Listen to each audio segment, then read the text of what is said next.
Hangout is live. It's about time. I was sitting there, I was all like this, ready for it to go, and it took forever. And then, boom, there it is.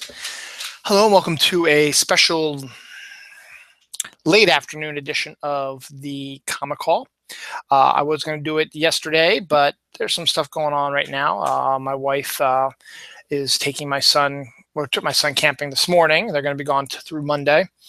So last night was prep time, so I really couldn't do it last night. Plus, I just got them last night because I just got paid. So I got my comics. So this is the Comic Call. This is my show that I do where I just show you the comics I got this week and try to convince you all to go to your local comic book store and go ahead and buy it. Now, unfortunately, this is a bad timing because by now a lot of comic stores are probably closed or getting close to closing. They might stay up until maybe 7 on Saturday. I don't know, but mine stays up until 7, I think. But it's bad timing, so but I still need to do it to get it out there. So I mean, you still have until Tuesday to get these comics. Most stores will start shifting over the stuff that was new this week by Tuesday because new stuff comes in on Wednesday. So they'll probably start shifting it Monday, Tuesday, whatever. Plus, they might have sold out by now, but you still have one more day on the weekend. So go ahead and check it out then. This is some of the stuff that came out this week. Not a lot, and I was like, oh, there's not a lot coming out. And then I forgot to, well, one title I was thinking about, I forgot to write that down. And then the other ones I was like, maybe I will, maybe I won't. But I decided against it. So I'm working my way to not having to spend so much. But we're not here to talk about that. We're here to talk about the Comic Call, which is this week. So not a lot to talk about this week. Now, one of the problems about waiting till Friday to get your comics is a lot of some of the really cool covers, variant covers that you might like are already gone, and you're stuck with one that might not be so great. This first one is okay. It's not the one I wanted. I wanted to get the one that was the homage to the Kevin Maguire elevator, I guess is what he calls it, the elevator page where they're, cover where they're all lined up and looking up at the camera. Those are cool. But this is Deathstroke number 21. It's the beginning of a new story arc with his new team called Defiance. It's written by Christopher Priest with art by Diogenes Nieves and inks by Jason Paz. Here is the team getting ready to battle. This issue is basically the team getting set up and figuring out, why they're doing what they're doing and stuff like that. So it's good artwork. Diogenes Nieves is actually one of the better comic book artists out there. And of course, Christopher Priest writes the hell out of whatever he writes. So he's always a good guy to, if you ever see his name on a comic book you want to get. So Deathstroke number 21 came out this week. This is the variant cover. The main cover was the one that looked like the Justice League cover number 1 that Kevin Maguire did. But still, you get the same book just with a different cover. As always, my next 2 books are my 2 favorite DC Rebirth books. Starting with Batman number 26. This is they're back. The anniversary issues are done now, so we're back to $2.99, which is very helpful. This is continuing the story of the War of Jokes and Riddles, which is a story from Batman's past that he's retelling Catwoman in a flashback detailing about what happened in his early years as Batman. It's written by Tom King with art by Mikel Janin, who I just absolutely adore, and I'm glad he's doing this series. So you get some really nice, here's a really cool picture, some good noirish type of stuff. Mikel Janin's really good at what he does. And I'm not a big fan of the Joker. I'm a big fan of Tom King's and Mikel Janin, so hopefully, we'll be able to get some here. The Riddler's teamed up with Poison Ivy, so you get Poison Ivy, Riddler, the Joker, Catwoman is who he's telling the story. Here's the cover, so I'm about for Deathstroke. This is the one I wanted to get, but it was sold out. I'm not here to talk about because we already talked about that. Batman, and then just goes to show you a lot. This is just this is a lot that happens. Like Deathstroke makes an appearance in this, and Two-Face does as well. So could be a very interesting story arc. That's on Riddler's side, and here's Joker's side. So interesting things, and I just like Batman is telling the story to Wonder Woman as they're in bed together. So I kind of like that. That means that their relationship is continuing. to be serious, which I like. The other really good one is Superman number 26. Only thing is, this one is a fill-in issue, which still is going to be okay. Peter Tomasi and Patrick Gleason are taking a well-deserved break after their big story arc they just finished. So they are handing it over to, what's his name?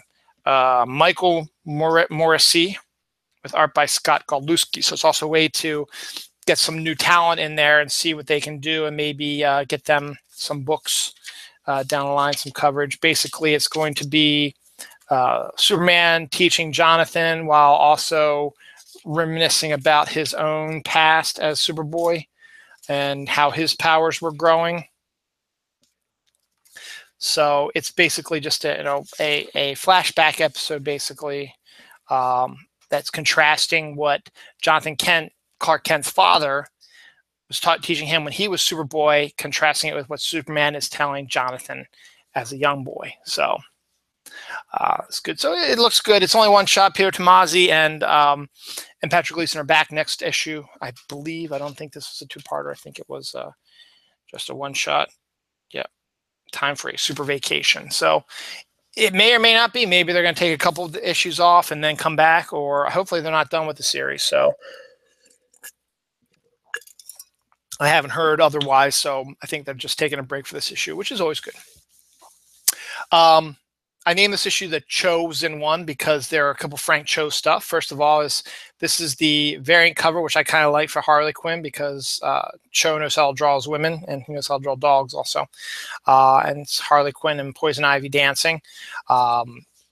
And despite what you might think about Frank Cho, and yeah, he said some really dumb things and done some dumb things, he's still local guy from Beltsville, Maryland, which is about, I don't know, 25 minutes away from here.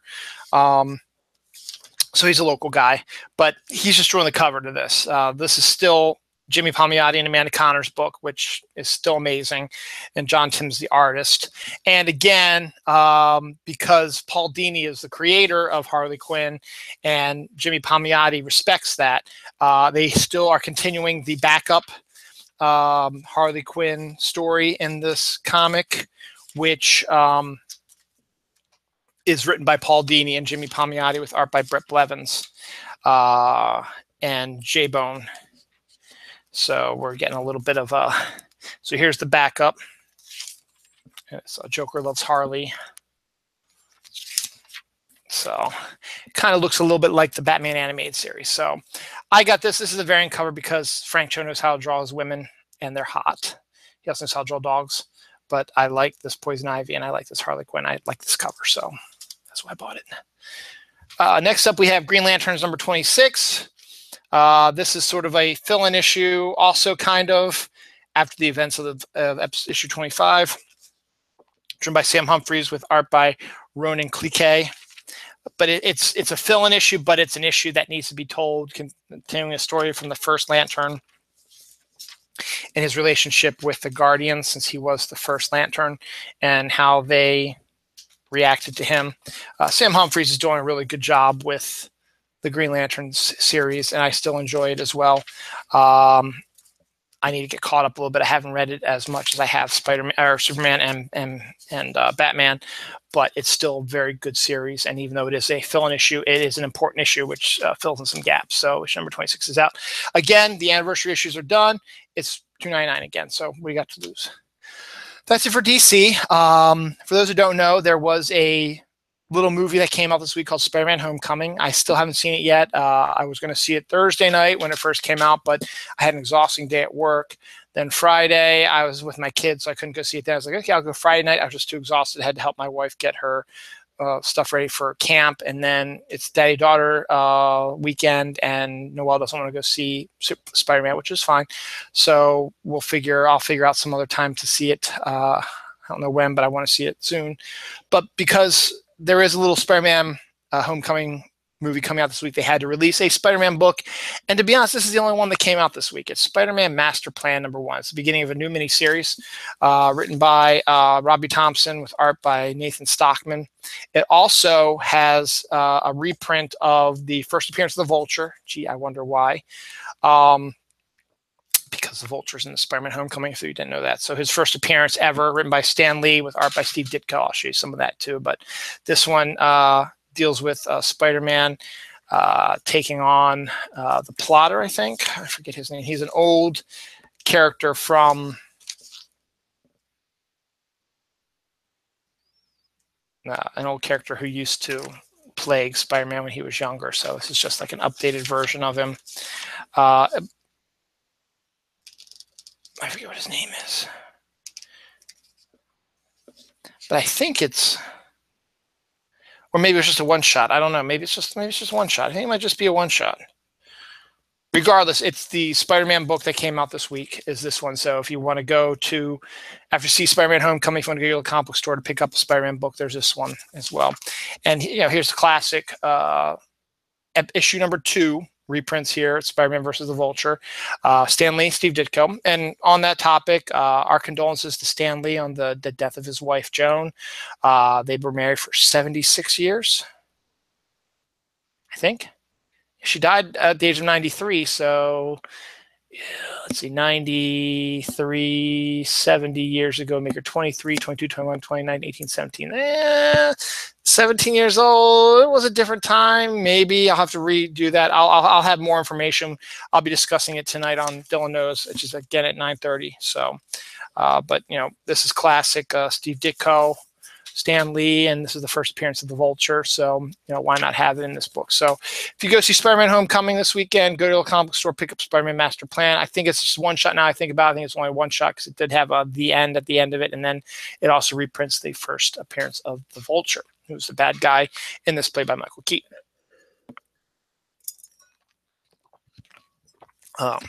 Next up from Marvel is Hawkeye, number 8, continuing the story of Kate Bishop.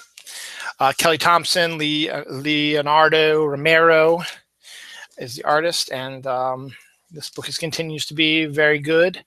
Something different than you usually expect. And probably in the new regime at Marvel, probably will not be lasting too long, unfortunately, because it's a female lead and not a white male lead, but that's besides the point. So enjoy it while you can. The minute that it changes, I will not be buying it anymore. But if it doesn't, more power to us. Fantastic. Next up, we have Nick Fury, number 4. This one, as I've talked about before, was not one I was going to pick up, but I decided I was going to when I took a look inside, because they're trying to be very Jim Steranko-ish, who is one of the more famous artist writers for Nick Fury back in the 70s, I guess, when he was white. Here, this is the Samuel L. Jackson looking Nick Fury, as written by James Robinson, art by Aiko. I think continuing it next week. Yeah, it looks like it. So this is the end of the first story arc. So they're trying to do more of a Steranko style storyline, which I guess you need to kind of do with Nick Fury to make it different than other comics, the bright colors and the crazy stuff like that. But the artwork is gorgeous looking, and take a look at Nick Fury. So that's the end of the first story arc. So that's good on that. That's it for Marvel. Our Independents, another Frank Cho book. We've been waiting for this for a while. That's the only problem with Frank, is that he takes his time drawing a book. And Skyborn, which was his book from Boom Studios, the newest issue, was supposed to be out in January. So that's been 7 months now that it's late. But here it is. Issue 4 is here. So Frank Cho draws and writes it. It's got big giant monsters in it like he loves. There's also some more adult situation stuff in here, including a centaur having sex with a horse, which I'm not going to show you because this is a family show.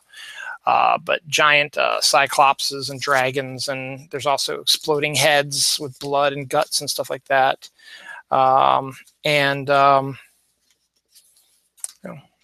Mermaids and crazy stuff. Werewolves. It reminded me a lot of Cabin in the Woods, if you saw that. I'm not going to spoil it for you. I guess since it's all strategically pointed out, we get to see some more naked, gorgeous women from Frank Cho. So I'm just going to show it real quick.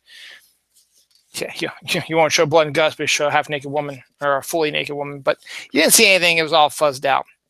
So this is the penultimate issue, as it were. The final issue will be out whenever Frank gets done. Hopefully he got ahead in the 7-month period that this is running late on. So Skyborn number 4 is finally out this week. So check it out. I was going to wear my Skyborn shirt when I was going to do a show last night, but I never got around to it. And I wore this today and I didn't feel like changing. So I was like, heck it, I'll just do this. Is still comic related. This is the Red Lantern. So this artist writer is still one of the best in the business right now. And I'll be doing the story when MJ Con and I come back to Dylan Knows Comics in August.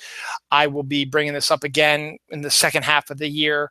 We will be doing an episode about our favorite storylines because everybody says how great Watchmen is and Killing Joke and Dark Knight Returns and Batman Year One and all that stuff. And they are, but to me, a lot of them are not as great as people think they are. There are a lot of other really good stories. And this guy is one of the creators of one of those. Terry Moore. Strangers in Paradise is his opus, and that's coming back out next year. In between times, he did a little book called Rachel Rising, which was fantastic, which is a horror book. Before that, he did Echo, which was an action-adventure type of book. And now we get like a sci-fi story, which, as you get into issue number 7, which is the newest one, we're starting to get a bit more insight into her. She's a former Marine who was a POW and tortured, and she's suffering from PTSD. And the monkey is her vision to try to keep her sane. Meanwhile, she's working in the desert and seeing aliens and stuff like that. It is done in gorgeous black and white. Very interesting characters.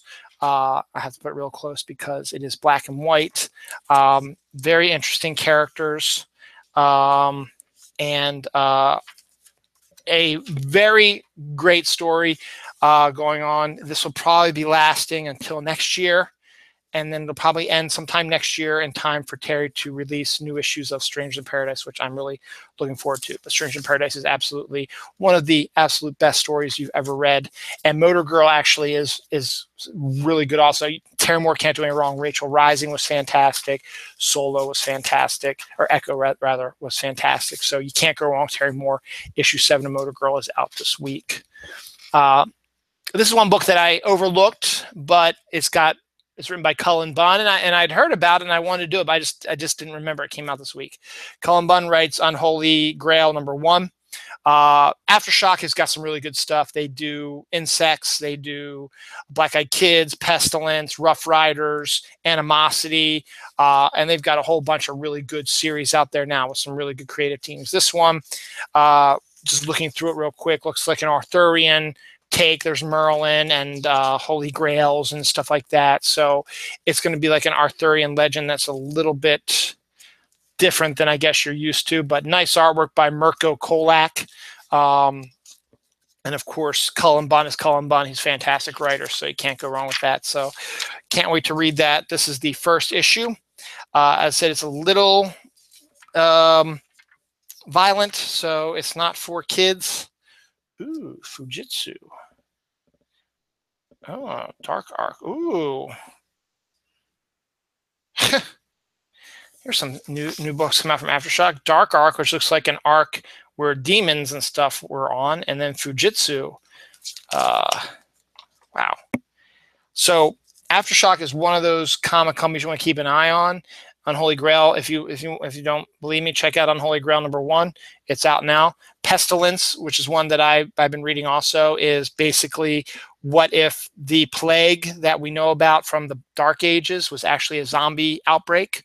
So that's a different, unique take on it. Insects is a highly graphic, sexual story about lesbian insects in human bodies. Don't ask. It's absolutely bizarre, but it's written by Marguerite Bennett. Rough Riders is basically League of Extraordinary Gentlemen, but with American heroes instead of British literary heroes.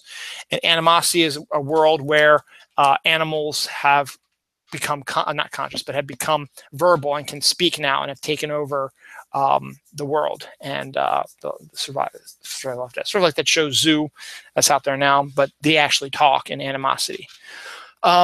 Next up is Vampirella number 4.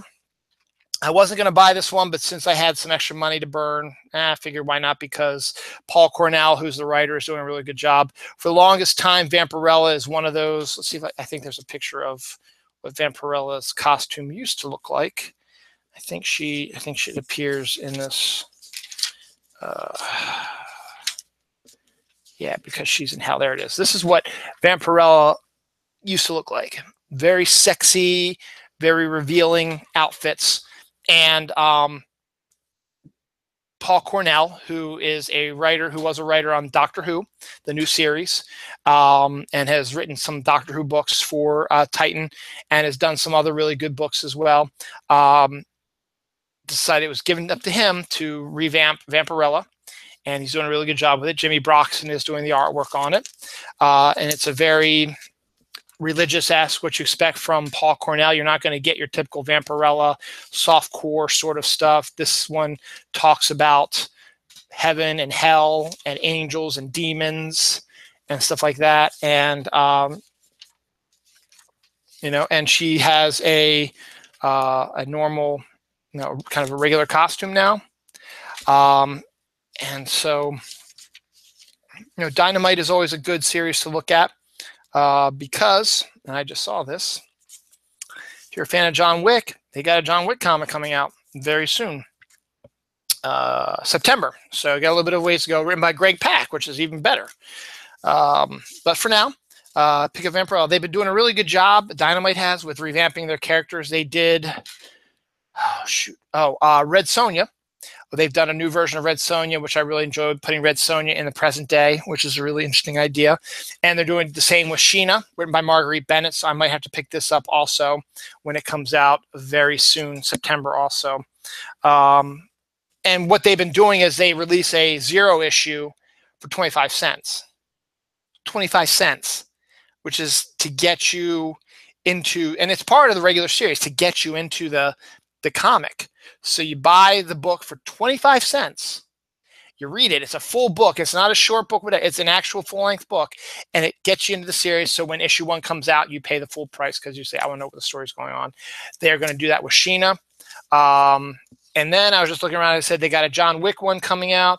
They've got a Fruit Ninja comic coming out based on the video game.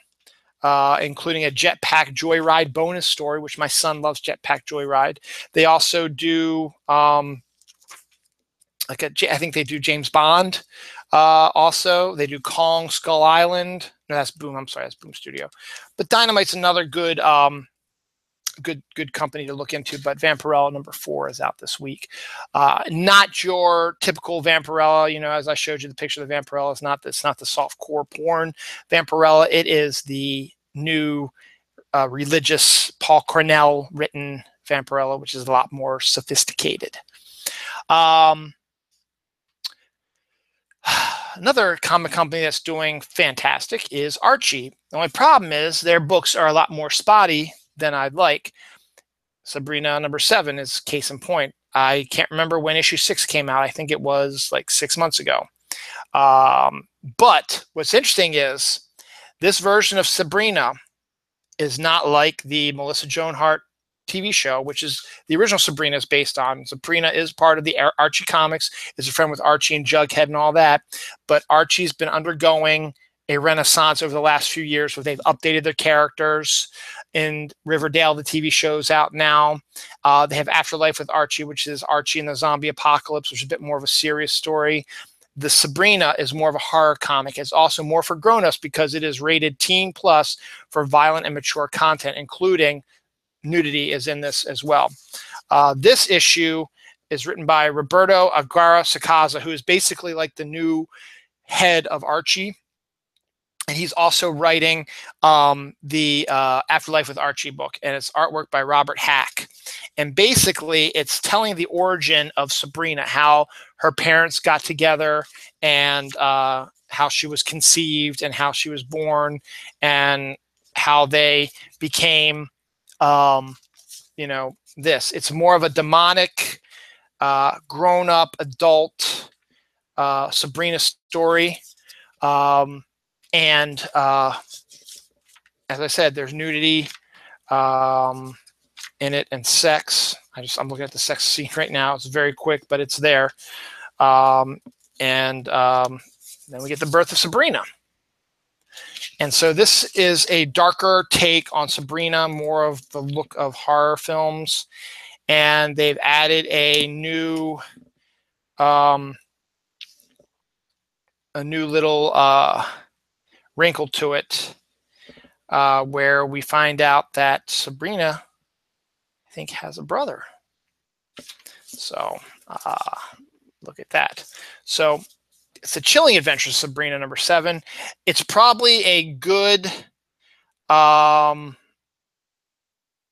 no, it's her father. Okay, Sabrina's father, Edward Spellman, is back from the dead, inhabiting the body of the newly resurrected Harvey Kinkle. Sabrina, believing the love of her high school life is back, has arranged for a romantic rendezvous. But who is Edward Spellman? How did he become a warlock? Why was he banished to witch limbo? And now that he's back, what are his intentions towards his sisters Hilda and Zelda, and most importantly towards his daughter Sabrina? And what role does Madame Satan play in this infernal game? With the drums of the witch war sounding, the battle lines being drawn, the dark truth about Edward's murderous origins are finally revealed in this extra long, extra dark issue. It is $4.99, but it is longer, and it is been well waiting for, and I guess it's the beginning of a new storyline. So picked it up. That was one I wasn't going to pick up either, but I was like, you know what? I like that cover by Moritat, and I figured about it. This one I totally did not even think about. I saw it as like, okay, it's from Image. It looks interesting, and I looked through it as like, it's only $5, but you get a lot of stuff. It's called Sacred Creatures, number 1. This is the first part of the series. Pablo Ramonde is co-writer and artist, and Klaus Janson, who I thought was the artist, is actually a writer. Because Klaus Janson, I know, used to do drawing, but he doesn't anymore. This is Janson's cover. Really? Doesn't look like his work.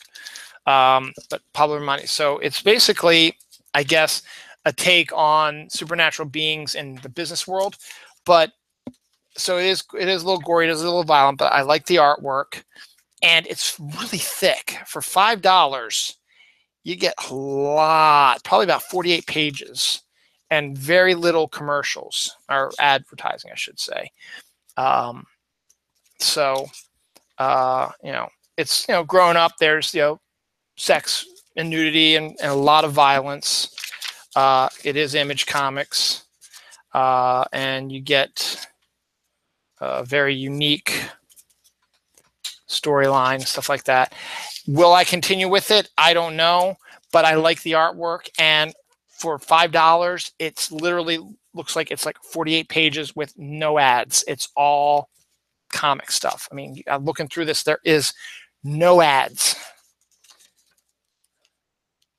Not even on the covers. See, this is the cover. This is the front cover and page 1.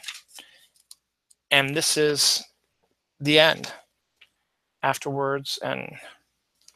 But it is to be continued. Oh, there's some nudity right there. I didn't even notice that till just now. Okay. So yeah, there is nudity and sex. Well, I didn't see any sex. There's implied sex. And there's, zombies and vampires and stuff like that. So I'll take a look at this. I'll read it. I'll see if I like it. But the fact is, it's $5. And it's thick. No ads. 48 pages. I would assume 48 pages of art and story. Now, there's some sex right there. That is kind of unique and different, but the artwork is really nice. And Klaus Janson is not the artist, but he is a comic pro that's been around for a long time. And Pablo Ramonde, I've heard of him too. But yeah, so Sacred Creatures.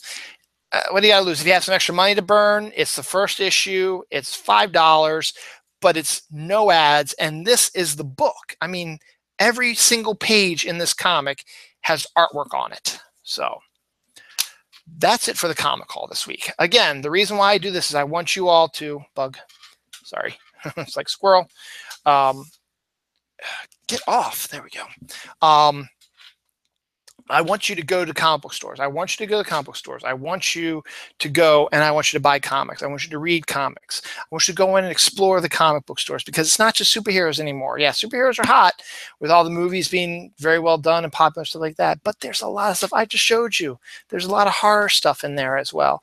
And then video game stuff, you know, and just all kinds of really cool, interesting things. I'm sure you will find something you will like if you just go in and check it out. If you like superheroes, you like superheroes. It's fantastic. That's just a handful of stuff. There's a ton of other books out that I can't afford to get and just don't interest me. But there are people out there who are interested in it and they will buy it, and why not? It's everyone has their own taste on it. Those are just the books that drew my attention. So go to the comic book store. Check out the stuff if you haven't already. Pick up some comics. Pick up some trade paperbacks. Do some back issues. Talk to the people who work there. Maybe they can, they'll ask you some questions. What do you like? And then they can probably steer you in the direction of a series. If you're interested in learning more about Preacher, the TV show is on AMC now. They've got the Preacher trades out there. Want to know about Walking Dead? If you're suffering from withdrawal, get caught up with the comic and see where the story's going to go ahead of time, because eventually the TV show is going to get there. You can check that out.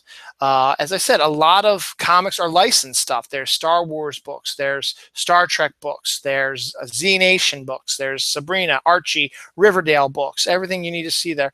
And comics aren't just for kids anymore. It's for everybody, men, women, children, everything. So on that note, go to the comic book store, check out, if you saw something you liked from what I showed you on the show, go ahead, pick it out. Pick up some trades. They're really good about getting trades. You can get caught up very quickly. Pick up some trades and then get caught up. And then most comic book stores will have about the new stuff on one shelf and then about 3 months worth of old stuff sitting on the shelf trying to make a little extra money. And then the rest could be in the back order box. So on that note, I'm going to wish you all a pleasant day. Come back here, right here, at 9:30. It's in 3.5 hours, about 9:30-ish. And you'll see me again in a different shirt, talking about different stuff, not just comics this time. It's going to be a whole bunch of different stuff. Tonight's episode of Dylan Knows at 9:30 p.m. will be discussing Pokemon Go's 1-year anniversary, my love of Spider-Man, and what my connection to Spider-Man is. What is going on? I'll have to get this charged up. I'll have to figure out what's going on with this. There we go. It wasn't plugged in enough. So I'll have to juice that up a little bit. So come back here at 9:30 p.m. That's in 3.5 hours. And check out a new episode of Dylan Knows. This episode of the Comic Call, for the one viewer who just popped in at the very end, unfortunately, thanks for watching. It will be up and running probably in about 15 minutes or so you can go back and watch it then and catch from the beginning. It's only about a half hour long. You get to see what comics came out this week. So until then, I will see you in 3.5 hours. Come back here, right here. I will be right here in the same spot at 9:30. It'll be darker, but I'll be right here. See you then. Bye, comics.